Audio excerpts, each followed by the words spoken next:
प्रत्येक पनीर सारखं नसतं। शुद्धतेची खात्री करूनच योग्य पनीर निवडा।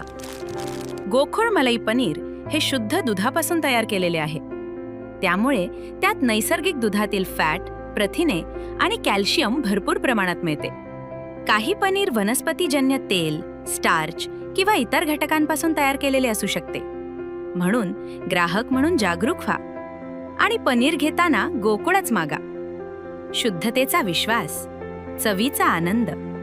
आजच घरी आणा गोकुळ मलाई पनीर। दिल्लीतील जंतर मंतर कॉकरोच जनता पार्टीच्या आंदोलनाचा निषेध नोंदवण्यासाठी संविधान सन्मान मंचातर्फे हजारोंच्या संख्येने राष्ट्ररक्षण मूक पदयात्रा काढून प्रत्युत्तर देण्यात आलं। या मूक पदयात्रेची सुरुवात मारुती मंदिर इथं झाली। युवक युवती नागरिक रत्नागिरीकर मोठ्या संख्येने जमा झाले। प्रत्येकाच्या हाती फलक झळकत होते। राष्ट्रहित आणि संविधानाचा सन्मान करणाऱ्या या जेनझी पिढीतील तरुणांनी एकीचं दर्शन घडवलं।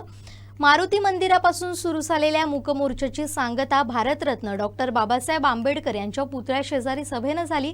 पदयात्रेदरम्यान छत्रपती शिवाजी महाराजांना अभिवादन करण्यात आलं। तसेच जिल्हा रुग्णालयाजवळ भारतरत्न डॉक्टर बाबासाहेब आंबेडकर यांच्या पुतळ्याला विद्यार्थी प्रतिनिधी आणि नगराध्यक्ष शिल्पा सुर्वे यांनी पुष्पहार अर्पण करून अभिवादन केलं। पदयात्रेदरम्यान नगराध्यक्ष शिल्पा सुर्वे, रत्नागिरी चिपळुणातील नगरसेवक नगरसेविका, भाजपचे दक्षिण रत्नागिरी जिल्हाध्यक्ष प्रशांत यादव, उत्तर रत्नागिरी जिल्हाध्यक्ष सतीश मोरे, महिला जिल्हाध्यक्षा वर्षा ढेकणे यांच्या समवेत लोकप्रतिनिधी, विद्यार्थी, नागरिक मोठ्या संख्येने सहभागी झाले।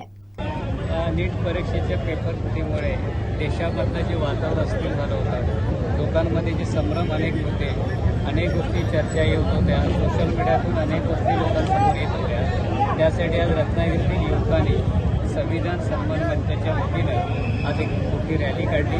त्या रॅलीला आम्ही सगळ्यांनी, सर्व थरातल्या लोकांनी त्याला पाठिंबा दिला आणि एक प्रकारे आजच्या रॅलीने या संविधानाबद्दल असलेली निष्ठा, या संविधानाप्रती असलेली देशभक्ती ही आज या रॅलीमध्ये पाहायला आपल्याला जो देशप्रेमी आहे, जो संविधानप्रती आदर करतो, अशा सगळ्याला जंतर मंतरचं आणि संसदेभोवतीचं जे दृश्य निर्माण झालं होतं ते पाहिल्यानंतर अतिशय दुःख झालं, वेदना झाल्या आणि त्या माध्यमातून देशभर असंख्य लोकांच्या क्रियाप्रतिक्रिया घडत होत्या आणि ते आज सर्वांनी या मोर्चाच्या माध्यमातून आज रत्नागिरीमध्ये हा जो संविधान मोर्चा निघाला त्यातून आज लोकांनी दाखवून दिलं की संविधानाप्रती आणि देशावरती किती श्रद्धा लोकांची आहे आणि कशा पद्धतीने ज्या काही गोष्टी झाल्या त्याला लोकांनी या ठिकाणी नाकारलेल्या हे आज आपल्याला पाहायला मिळालं। यामध्ये युवक युवती होत्या, सगळ्या धर्माचे लोक होते, सगळ्या पक्षाचे लोक होते,